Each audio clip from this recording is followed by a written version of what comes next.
ng buhay ko, hindi ko kalain makikita ko si Josephine na nakaposas.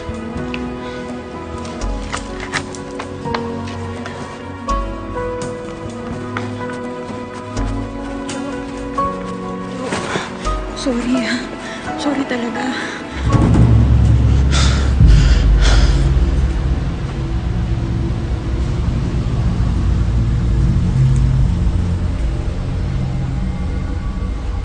Okay lang, Vanessa.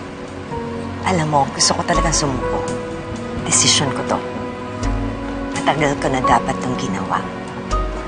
Kamag-alala, lagi kitang dadalawin. Dapat lang.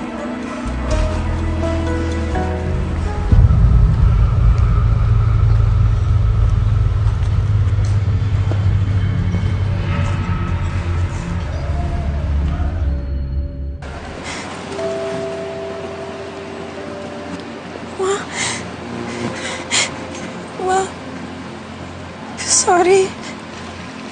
Sa mga nasabi ko nung nalaman kong nakakalakad ka na.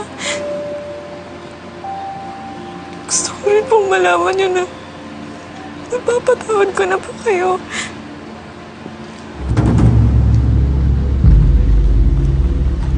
Hindi pa ako tapos sa'yo, Josephine. Hindi ako mamatay nang hindi nakapagiganti. Ayoko po kayo masaktan kahit kailan. Naintindihan kita. Huwag mo nang isipin. Ka na umiyak. Makakabalik ka na ngayon sa pamilya mo. Ako naman, kakayanin kong mabuhay sa loob ng kulungan. Basta, huwag mo kakalimutan, ha? Ma naman, hindi naman po ako mawawala sa buhay niyo. Pangako yun.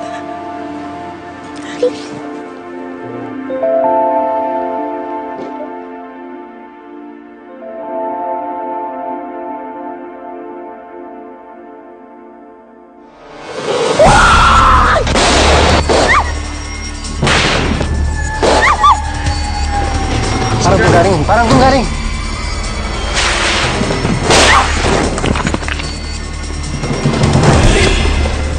Uy, ano?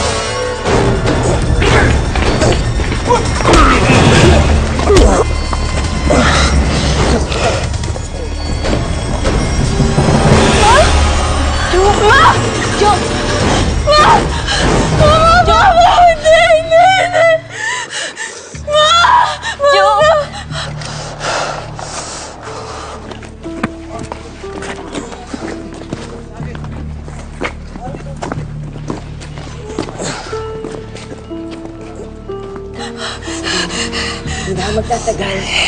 Huwag mo sabihin yan. Hindi totoo yan. Mabubuhay ka pa, ma. Mabubuhay ka pa.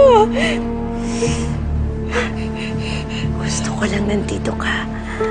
Hanggang sa huli kong sandali. Buhay pa, nanay ko. Tumawag kayo ng ambulansya. Ambulansya! Bilisan niyo! Tama na. Hindi na ako magtatagal. Gusto ko lang nandito ka hanggang sa huli kong sandali. Wawa, huwag ka magsalita ng ganyan. Mabubuhay ka pa.